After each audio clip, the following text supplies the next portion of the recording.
आइए, zero order reaction क्या है, शून्य कोटि की अभिक्रिया क्या है।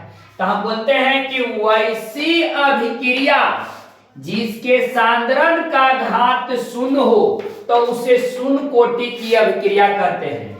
वैसी अभिक्रिया जिसके सांद्रण का घात शून्य हो तो उसे शून्य कोटि की अभिक्रिया कहते हैं। बाबू, ये होता कैसे है? जिससे मानिए कि कोई पदार्थ ए है, रिएक्टेंट अभिकर्मक ए है, अभिकर्मक ए से कोई प्रोडक्ट प्रतिफल हमें बी प्राप्त हुआ है, तो T1 समय पर इसका सांद्रण अगर मान लेते हैं कि C1 है तो इसके उत्पाद क्या हो जाएंगे बाबू? जीरो हो जाएंगे, उत्पाद हो जाएंगे जीरो। लेकिन जब टाइम T1 से, मान लीजिए टाइम T1 से हो गया है कितना?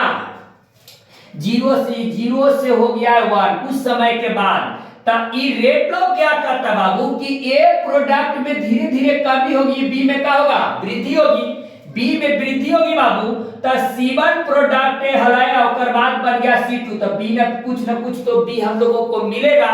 अब यही से बात चलती है जीरो ऑर्डर रिएक्शन क्या है। अगर डिफरेंशियल रेट लॉ से देखा जाए तो डिफरेंशियल रेट लॉ कहता है, माने डिफरेंशियल वेग अभिक्रिया, वेग की दर कहता है बाबू, अभिक्रिया के वेग की दर अवकलन से कहता है कि प्रति एकांश समय में अभिकर्मक के, प्रति एकांश समय में अभिकर्मक के में जो कमी हो या प्रोडक्ट में जो वृद्धि हो तो उसे हम वेग, अभिक्रिया की वेग कहते हैं। तो R बराबर माइनस dr बटे dt।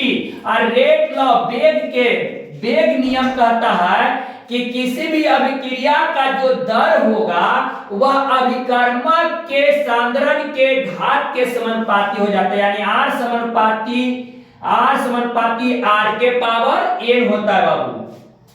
तो जब समानुपातन चिन्ह को हटाते हैं तो k कांस्टेंट के रूप में लेते हैं, तो R बराबर k इंटू R के पावर n होता है। तो ये रेट लॉ से लाते हैं एक डिफरेंशियल इक्वेशन से। अब दोनों को बाबू हम इक्वल करवाएंगे। अब एक बात और समझिए, क्योंकि यह अभिक्रिया शून्य कोटि की है, यानी n की पावर क्या होगा बाबू? जीरो होगा, n के पावर जीरो।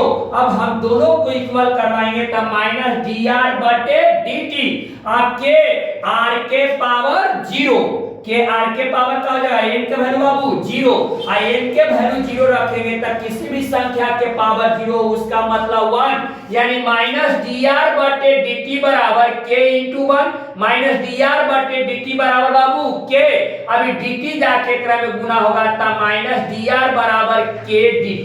हम ये दोनों तरफ क्या कर देंगे? इंटीग्रेशन करेंगे बाबू, C1 से C2 प्रोडक्ट हम लोगों को बना है, और यहाँ पर 0 से t टाइम पर इंटीग्रेशन का साइन लेंगे। अब r का जो इंटीग्रेशन होता है खाली r हो जाता है बाबू, और एकर कांस्टेंट C1 से C2 आ रहे हैं बाबू, और एकर कांस्टेंट 0 से t, लिमिट ले लेते हैं हम लोग। लिमिट के नियम कहता है e की माइनस को ऊपर भेजिए।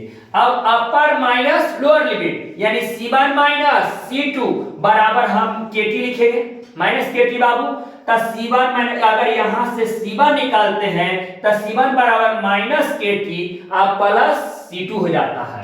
यहां से अगर k का वैल्यू हम निकालते हैं तो k का वैल्यू हो जाता है C1 minus C2 by t हो जाता है, C1 minus C2 by t।